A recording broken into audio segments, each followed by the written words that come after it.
Organelle of medicine के इस नए लेक्चर में हम आप सबका स्वागत करते हैं। सबसे पहले हम लोग बात करेंगे फादर ऑफ होम्योपैथी की। तो फादर ऑफ होम्योपैथी हैं क्रिश्चियन फ्रेडरिक सैमुअल हैनीमन, जिनका बर्थ होता भी है 10 अप्रैल 1755 में मिशन में, जो कि स्टेट है सैक्सोनी जर्मनी। इनके फादर का नाम है क्रिश्चियन गॉटफ्रीड हैनीमन और ये पेशे से क्या थे, पोर्सलिन पेंटर। मदर का नाम है भैया जोहाना क्रिश्चियाना स्पीस। ठीक है, तो ये होम्योपैथी के जो फादर हैं उनके बारे में बर्थ, फादर और मदर के बारे में बात हुई। अब हम लोग बात करेंगे सर की मैरिज के बारे में। 2 बार मैरिज होती है।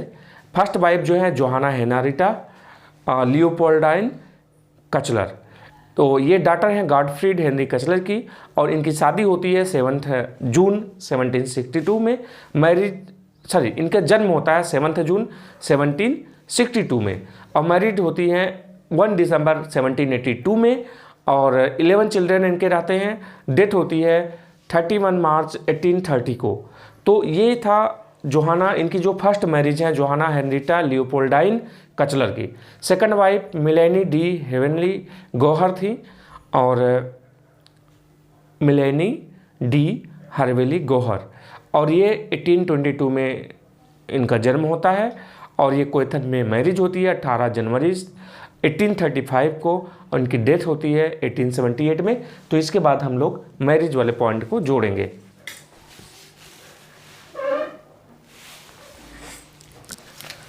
हैनीमन सर की जो मैरिज होती है वो 2 बार होती है।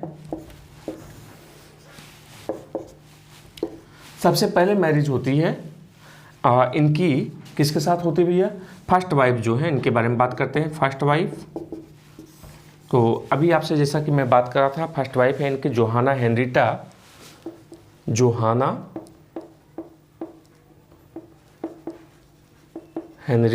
ठीक है, कौन है, जोहाना हेनरिटा।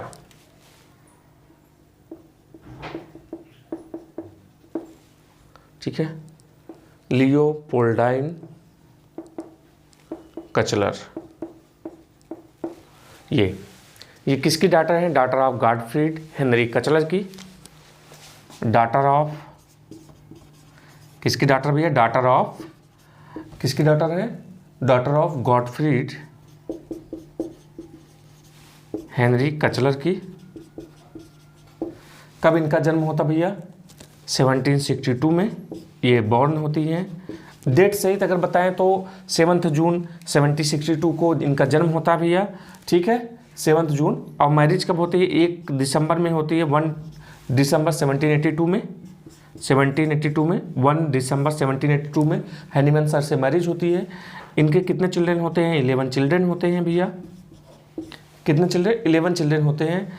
और इनकी डेथ कब होती भैया, इनकी डेथ होती भैया 1830 में। तो ये इनकी फर्स्ट वाइफ के बारे में था भैया। सेकंड वाइफ इनकी होती हैं जो काफ़ी विवादास्पद भी रही हैं, मिलेनी। ठीक है, क्या नाम है इनका, मिलेनी डी। ठीक है, मिलेनी डी हरविली। ठीक है, मिलेनी डी हरविली गौहर। तो ये सेकंड वाइफ है, हैनीमन सर की सेकंड वाइफ। इनका जन्म होता है भैया 1822 को। ठीक, और कोएथन में इनकी मैरिज होती है 18 जनवरी 1835 में भैया। ठीक, और इनकी डेथ होती है 1878 में। तो हैनीमन सर के लाइफ में उनकी 2 शादियाँ होती हैं। एक तो होती है जोहाना हेनरिटा लियोपोल्डाइन कचलर से भैया, जो कि गॉटफ्रीड हेनरी कचलर की वाइफ इनकी डॉटर होती है, हैनीमन सर की वाइफ है। बॉर्न होती है 1762 में, मैरिड होती है 1782 में, 11 चिल्ड्रन होते हैं। डेथ होती है 1830 में। और Melanie de Hervilly Gohier, born 1822, marriage 18 January 1835, died 1872। ठीक है, 1878। अब हैनीमन सर के अर्ली एजुकेशन और वर्क के बारे में बात किया जाए तो टाउन स्कूल मिशन में सबसे पहले वहीं पे मिशन में सर का जन्म हुआ था, वहीं पे सबसे पहले इनकी स्कूलिंग शुरू होती है। तो सबसे पहले एजुकेशन के बारे में बात करते हैं। एजुकेशन के बारे में बात करते भैया। एजुकेशन कहाँ पे शुरू हुई थी? टाउन स्कूल में। सबसे पहले उनका जो टाउन में स्कूल था, कहाँ पे? मिशन में। और मिशन कहाँ पे? आप तो जानते हैं सैक्सोनी स्टेट जर्मनी में। मिशन में टाउन स्कूल में पढ़ाई शुरू हुई। फिर जब ये 16 ईयर ओल्ड हो गए तो वहाँ का एक प्रिंस स्कूल है, प्रिंस स्कूल में इनका दाखिला होता है, ठीक है, एट मिशन। और इनके लाइफ में सबसे बढ़िया मोड़ तब आता है जब ये लिप्जिग यूनिवर्सिटी में जाते हैं। कहाँ पे जाते हैं? लिप्जिग यूनिवर्सिटी में, या लिप्जिग भी बोलते हैं इसको। लिप्जिग यूनिवर्सिटी में जाते हैं। किस लिए जाते भैया? To study medicine. मेडिसिन पढ़ने जाते हैं। मेडिसिन पढ़ने जाते हैं। कब की बात है ये? 1775 की बात है। इन 1775, 1775 में, ठीक है, ये 1775 में स्टडी करने जाते हैं मेडिसिन। कहाँ जाते हैं? लिप्जिग यूनिवर्सिटी में जाते हैं भैया, ठीक है, लिप्जिग यूनिवर्सिटी में जाते हैं 1775 में मेडिसिन को पढ़ने के लिए, ठीक है। वहाँ पर जो सुविधाएं रहती हैं उससे हैनीमैन सर बहुत ज़्यादा संतुष्ट नहीं रहते हैं। फिर वो 1777 में वो वियना में ट्रांसफ़र ले लेते हैं, क्योंकि वहाँ पे उनको क्लिनिकल अपॉर्चुनिटी ज़्यादा रहती हैं। और वहाँ पर उनको सबसे ज़्यादा मदद मिलती है प्रोफेसर वान कुरेन से। ये प्रोफेसर वान कुरेन के उन भाग्यशाली स्टूडेंट में थे, या एकमात्र स्टूडेंट, भाग्यशाली स्टूडेंट में नहीं कहेंगे, केवल वही एकमात्र भाग्यशाली स्टूडेंट थे जो उनके प्राइवेट पेशेंट को विजिट करते थे, ठीक है, जो उनके प्राइवेट पेशेंट तक को विजिट कर सकते थे। सर का इतना विश्वास था इनके ऊपर, हैनीमैन सर के ऊपर। 1777 में, इन 1777 ही transfer to Vienna as medical student, transferred to Vienna as medical student, जहाँ पे ये मिलते हैं प्रोफेसर वान क्वेरिन से, ठीक है। वान क्वेरिन सर इनकी बड़ी मदद करते हैं। बाद में 1779 की बात है, he got MD degree, MD कर लेते भैया फ्रॉम किस यूनिवर्सिटी भैया? एर्लांगेन यूनिवर्सिटी से भैया, एर्लांगेन यूनिवर्सिटी से भैया ये सर करते हैं 1779 में। 1779 में क्या करते हैं? ये MD की डिग्री लेते हैं, ठीक है, MD की डिग्री लेते हैं। तो ये थोड़ा एक शार्ट में इनका परिचय था कि टाउन स्कूल मिशन में, 16 ईयर में प्रिंस स्कूल मिशन में, लिप्जिग यूनिवर्सिटी में जाते हैं मेडिसिन स्टडी करने 1775 में, 1775 में मेडिसिन की स्टडी करने मास्टर जाते हैं लिप्जिग यूनिवर्सिटी में। और 1777 में वहाँ से वियना को ट्रांसफ़र लेते हैं, क्योंकि वियना में फैसिलिटीज़ ज़्यादा थी, वियना में सुविधाएँ ज़्यादा थी, उनको ज़्यादा अपॉर्चुनिटी थी, क्लिनिकल अपॉर्चुनिटी थी। और वहाँ पर मिलते हैं उनको प्रोफेसर वान क्वेरिन। 1779 में वहाँ से एर्लांगेन यूनिवर्सिटी से 1779 में इनको MD की डिग्री मिलती है। कहाँ से? एर्लांगेन यूनिवर्सिटी से। तो ये मास्टर का इधर परिचय था। अब इनकी राइटिंग्स के बारे में अगर बात करें तो इनकी कुछ राइटिंग्स आती हैं। क्या इनके लाइफ में कुछ पॉइंट रहे हैं जिससे ये आगे बढ़े हैं, क्या इन्होंने लिखा?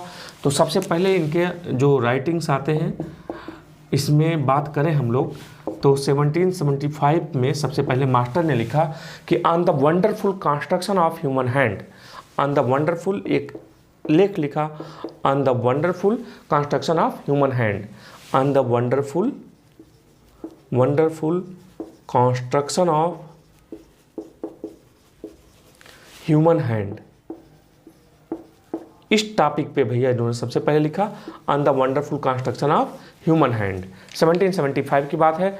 फिर 1779 में इनका जिस पर MD की डिग्री मिली थी वो थीसिस का टॉपिक था, उस थीसिस का टॉपिक था ए कंसिडरेशन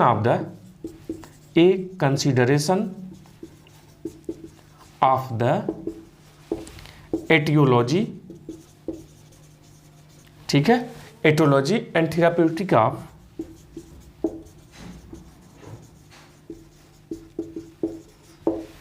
स्पास्मोडिक, ठीक है, अफेक्शंस। ये हैनीमैन सर का MD में थीसिस का टॉपिक था। इसी टॉपिक पर इन्होंने एमडी में थीसिस लिखी थी अपनी, ठीक है, कहाँ पे, एर्लांजन यूनिवर्सिटी में, एट एर्लांजन यूनिवर्सिटी, एर्लांजन यूनिवर्सिटी में सर का ये थीसिस का टॉपिक था, ठीक है। तो चलिए आगे चलते हैं हम लोग। 1782 में एक ऐसे लिखता है सर, एक ऐसे आता है इनका, एक ऐसे आता है इन क्रिप्स मेडिकल जर्नल में,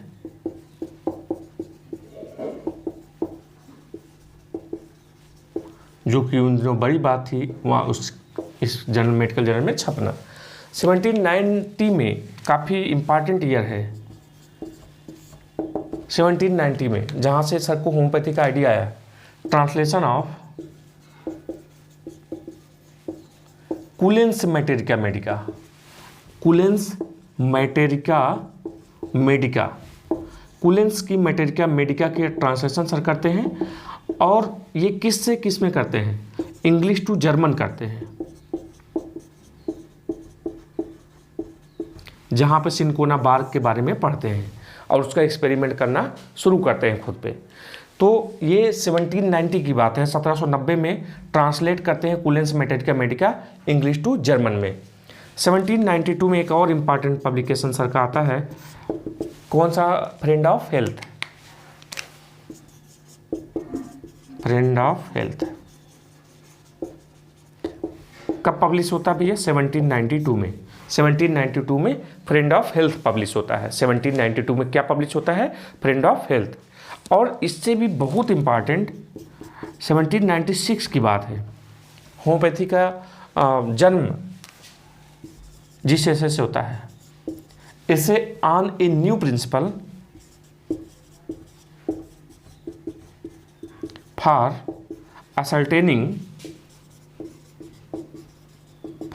ascertaining the curative properties of drug, the curative properties of drugs।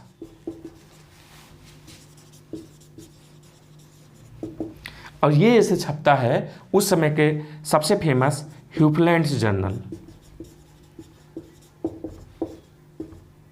ठीक है, जिससे लोगों को पता चलता है कि कुछ नया सिस्टम भी ट्रीटमेंट का है जो कि बहुत ही ज़्यादा सेफ है। तो इसे on a new principle for ascertaining the curative properties of drugs, ठीक है। इसके बाद 1801 में cure and prevention of scarlet fever, ठीक है। इसके बाद का पब्लिकेशन है 1801 में cure and prevention of scarlet fever, cure and prevention of scarlet fever. और आप मेडिसिन का नाम बताइए, किस मेडिसिन पे मास्टर ने इस पर, किस मेडिसिन से मास्टर ने इसको क्योर किया होगा, तो बेलाडोना, ठीक है। तो ये बहुत ही इंपॉर्टेंट है। 1782 में एक ऐसे आता है जो क्रिप्स मेडिकल जर्नल में छपता है, जो कि बड़ी बात हो जाती है उस समय के लिए। 1719 में ही translate the Cullen's Materia Medica English to German, English से जर्मन भैया कुलेंस मैटेरिका मेडिका का ट्रांसलेशन करते हैं, और इनकी 1792 में आती है फ्रेंड ऑफ हेल्थ। इसके अलावा 1796 में ऐसे लिखते हैं on a new principle for ascertaining, on a new principle for ascertaining the curative powers of drug, the curative powers of drug, powers of drug. ये छपता है ह्यूफलैंड्स जर्नल में। कहाँ छपता है, ह्यूफलैंड जर्नल में, ह्यूफलैंड जर्नल में ये चीज़ छपती है, ठीक है। इसके बाद 1801 में cures and prevention of scarlet fever, इसमें कौन सा मेडिसिन है भैया, बेलाडोना है। फिर इसके बाद 1801 में cure and prevention of scarlet fever के बाद 1803 में on the effect of coffee, इनका एक आता है पब्लिक, एक राइटिंग आता है ऑन द इफेक्ट ऑफ, एक लेख आता है on the effect of coffee, ठीक है, कॉफ़ी के बारे में। On A propose remedy for hydrophobia, on A proposed remedy for hydrophobia, ये दो लेख आते हैं। ये 2 लेख आते हैं 1803 में। 1805 में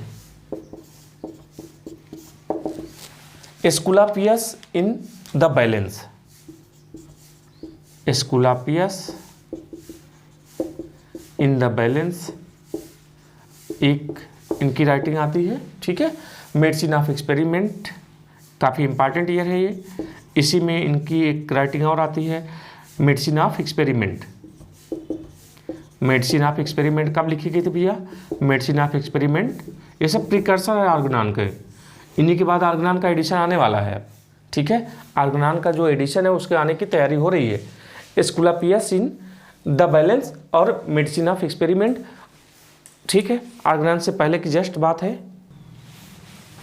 और इसी में एक बड़ी इंपॉर्टेंट राइटिंग आती है इनकी, फ्रैगमेंटा डी, ठीक है, बिरीबस। एक और आती है फ्रैगमेंटा डी बिरीबस मेडिकामेंटोरम पॉजिटिविस साइब इंसैनो कार्पोर ह्यूमनो ऑब्जर्वेटिस। तो एक और राइटिंग आती है, ये आती है फ्रैगमेंटा डी बिरीबस मेडिका, थोड़ा इसका नाम बड़ा है, मेंटोरम, ठीक है, मेंटोरम पॉजिटिविस, ठीक है, साइब इंसैनो, साइब इंसैनो, ठीक, कार्पोर ह्यूमनो, कार्पोर ह्यूमैनो,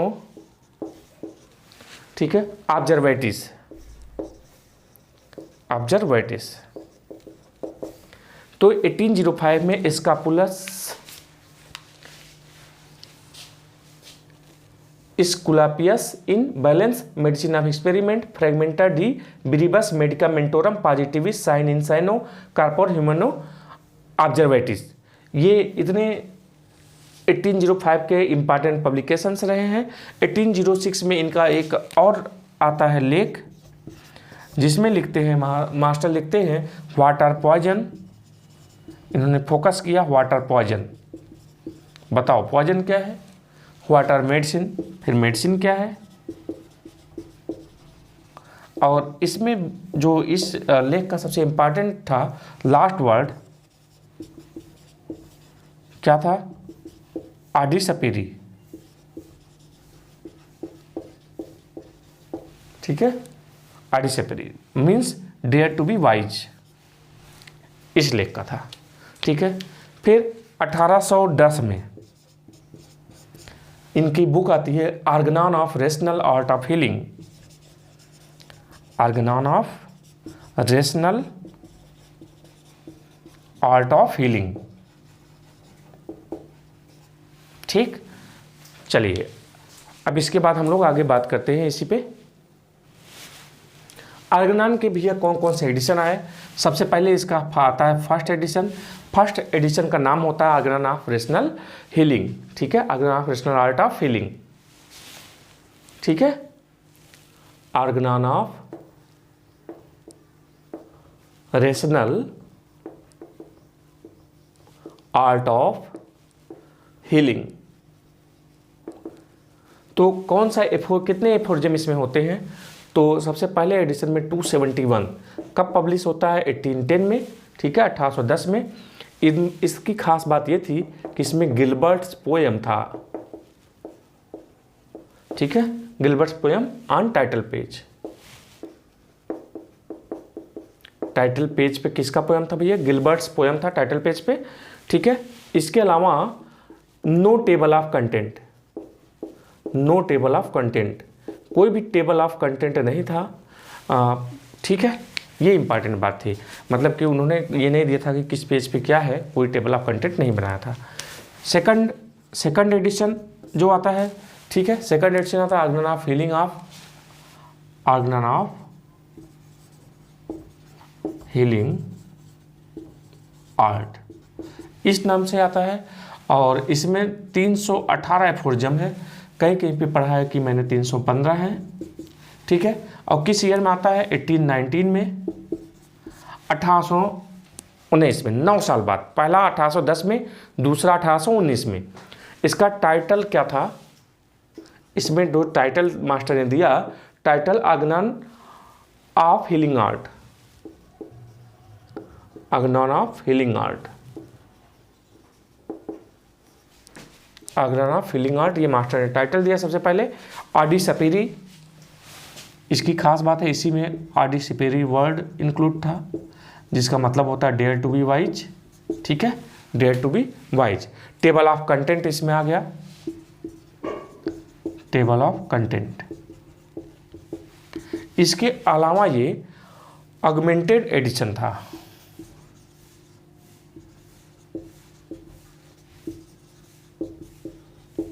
तो ये इसकी खास बात है सेकंड की।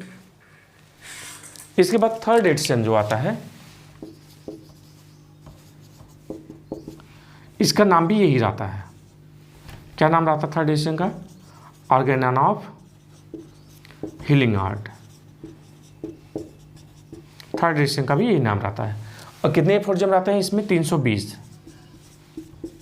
कहीं कहीं पे 317 भी हैं। कब आता है ये? 1824 में आता है, 1824 में, ठीक है। ये केवल इम्प्रूव्ड एडिशन था बस।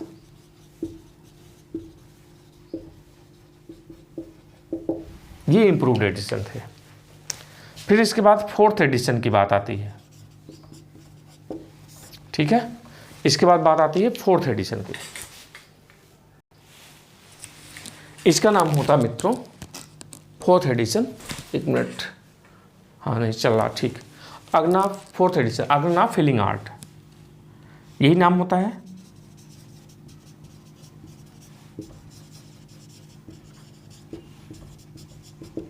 ठीक है। इसमें कितने एफोरिज्म होते हैं? 292।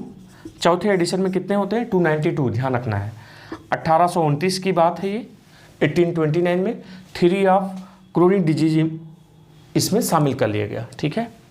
Theory of chronic diseases introduced, सबसे पहली बार इसमें इंट्रोड्यूस किया गया भैया। इसके बाद आता है फिफ्थ एडिशन, यही सेम नाम रहता है, आग्नान ऑफ हीलिंग आर्ट।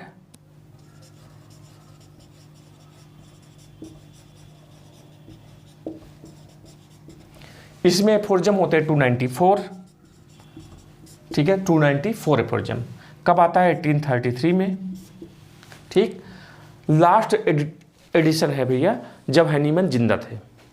ये पांचवा एडिशन, लास्ट एडिशन होता है जब हैनीमन सर जिंदा थे, और इसका टाइटल था आर्गन ऑफ मेडिसिन, ठीक है। इसमें 50 ml पोटेंसी, नहीं सॉरी, तो ये लास्ट एडिशन था भैया जब हैनीमन जिंदा थे। मैं ये बता रहा था डॉक्ट्रिन ऑफ वाइटल फोर्स, पहले अभी डॉक्ट्रिन ऑफ वाइटल फोर्स नाम किया जाता है, 50 ml अगले वाले एडिशन में आएगा। तो ये आता है, इसमें लास्ट एडिशन है भैया मास्टर के जिंदा रहते समय। इसमें डॉक्ट्रिन ऑफ वाइटल प्रिंसिपल को इंक्लूड किया गया।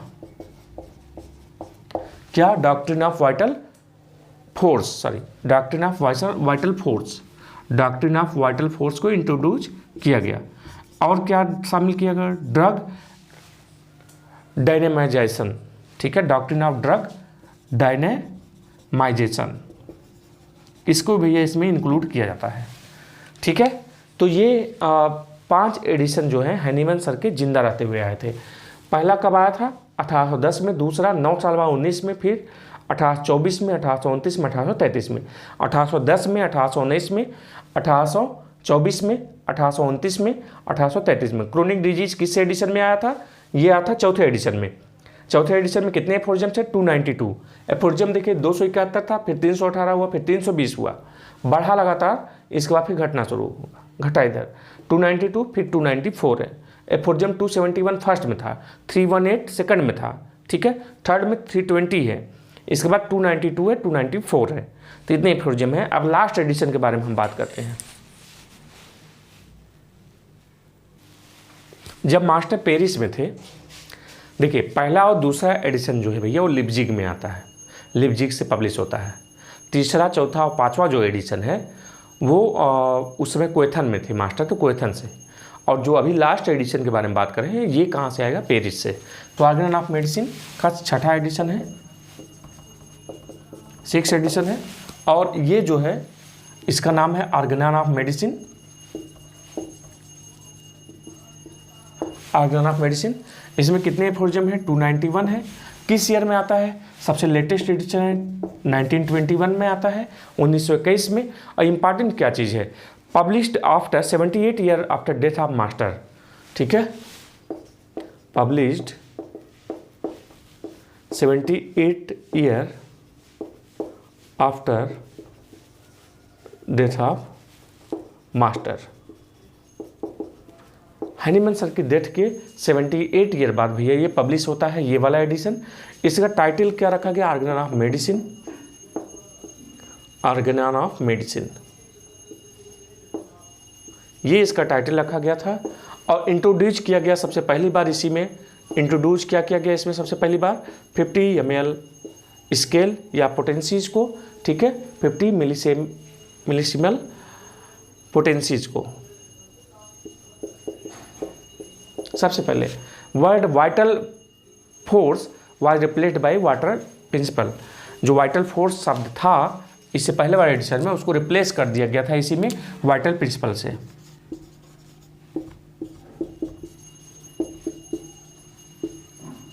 Replaced by vital principle. तो मेरे ख्याल से ऑर्गेनान के 6 एडिशन के बारे में मैंने बात कर लिया है। अब चलते हैं हम लोग मास्टर की और राइटिंग्स के बारे में 1 by 1 करते हैं। अब आपको दोस्तों हम ले चलते हैं 1811 से 1833 के बीच में, जहां पर मेटेरिका मेडिका प्यूरा के बारे में बात होती है। ठीक है, किसके बारे में बात होती है? मेटेरिका मेडिका प्यूरा। तो हम बात करते हैं मेटेरिका मेडिका प्यूरा के बारे में। 1811 से 1821 के बीच फर्स्ट एडिशन आता है। 1822 से 1828 के बीच में सेकंड एडिशन आता है। फिर 30 से 1833 के बीच में इसका थर्ड एडिशन आता है। तो फर्स्ट एडिशन जो होता है आता है मेटेरिका मेडिका प्यूरा का फर्स्ट एडिशन आता है। ठीक है, फर्स्ट एडिशन आता है। कितने वॉल्यूम में आता है भैया? 6 वॉल्यूम में। 6 वॉल्यूम में आता है। कब आता है? 1821 से 1811 से 1821 के बीच में। 1811 से 1821 के बीच में। 1822 से 1828 के बीच में फिर से आता है सेकंड एडिशन ऑफ 1822 से 1828 में सेकंड एडिशन आता है ऑफ मेटेरिका मेडिका प्यूरा, ये भी 6 वॉल्यूम में। फिर इसके बाद 1830 से 1833 में थर्ड एडिशन आता है। ठीक है, थर्ड एडिशन आता है मेटेरिका मेडिका प्यूरा का, ये 2 वॉल्यूम में आता है। ठीक है, 1823 से 1833 के बीच में। तो ये मेटेरिका मेडिका प्यूरा के बारे में था। अब हैनीमैन के बारे में, हैनीमैन सर के बारे में बात करते हैं। 1813 में spirit of homeopathic doctrine of medicine, इनका एक लेख आता है, बुक आती है स्पिरिट ऑफ, ठीक है, spirit of homeopathic doctrine of medicine. फिर 1814 में एक आता है the treatment of typhus fever, the treatment of typhus fever.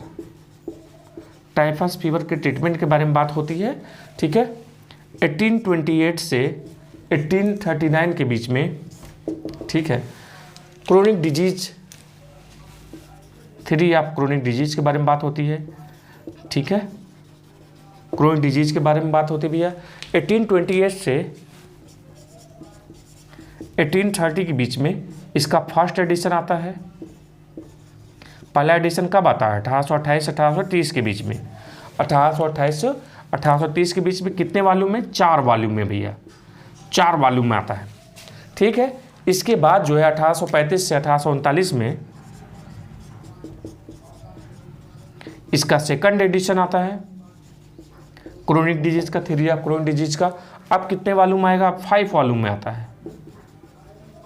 ठीक, तो ये इंपॉर्टेंट बातें रही। अभी हम लोग और आगे बात करेंगे। तो 1811 से 1833 में मटेरिया मेडिका प्यूरा आता है, जो 1811 से 1821 में पहला एडिशन आता है 6 वॉल्यूम में। 1822 से 1828 में दूसरा एडिशन आता है 6 वॉल्यूम में। 1830 से 1833 में तीसरा एडिशन आता है 2 वॉल्यूम में। 1813 में spirit of homeopathy doctrine of medicine आता है। 1814 में the treatment of typhus fever आता है। 1828 से 1839 में क्रोनिक डिजीज का पूरा दोनों वॉल्यूम आता है। फर्स्ट वॉल्यूम 1828 से 1830 के बीच में आता है, जो कि 4 वॉल्यूम का होता है। सेकंड एडिशन 1835 से 39 के बीच में आता है, जो कि होता है 5 वॉल्यूम। चलिए मेरे प्यारे दोस्तों, ठीक है, नेक्स्ट हम देखते हैं इसके बाद।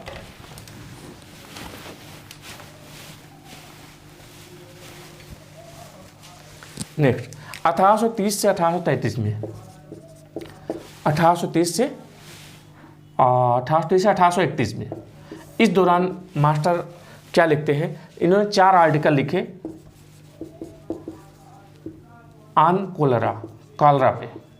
कॉलरा भी इन्होंने 4 आर्टिकल लिखे, चारों फेमस हुए। 1832 में सर ने तब तक भर में काफ़ी रिपर्टरीज आ गई थी, प्रीफेस लिखा बोनिंगोसेंस रिपर्टरी ऑफ एंटीसोरिक मेडिसिन की, ठीक है। प्रीफेस लिखा, किसका लिखा, बोनिंगोसेन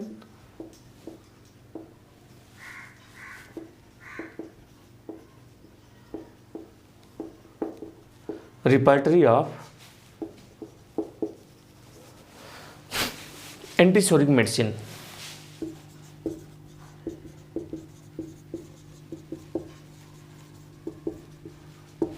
ठीक है, तो प्रीफेस लिखा मास्टर ने। इसके बाद 24 मार्च 1833 को मास्टर को एक डिजीज होती है ब्रोंकाइटिस,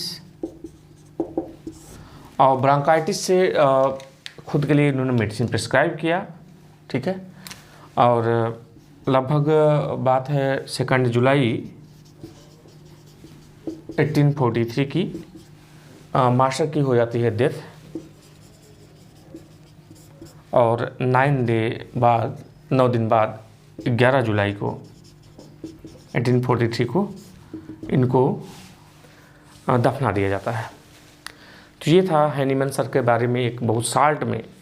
उनका लाइफ इतना बड़ा है कि उसको पढ़ने में बहुत समय लगता। मैंने कोशिश किया कि कुछ इम्पॉर्टेंट बातों को फोकस किया जाए, और अभी तो आर्गनान चलेगा, काफ़ी लंबा चलेगा टॉपिक, और हम लोग जो है इसको कंटिन्यू करेंगे अदर होम्योपैथिक सब्जेक्ट के साथ में। तो तैयार हैं आप सब रेगुलर क्लास लेने के लिए। मटेरिया मेडिका, आर्गनान, रिपर्टरी, इसकी बहुत ही रेगुलर क्लासेस चलेंगी, और अदर सब्जेक्ट से जो फार्मेसी की भी क्लास चलेगी। 4 सब्जेक्ट तो तय हैं कि एकदम पक्के चलेंगे। अदर एलाइड सब्जेक्ट भी बहुत बेहतरीन चलेंगे इसी तरीके से। तो चलिए मिलते हैं फिर।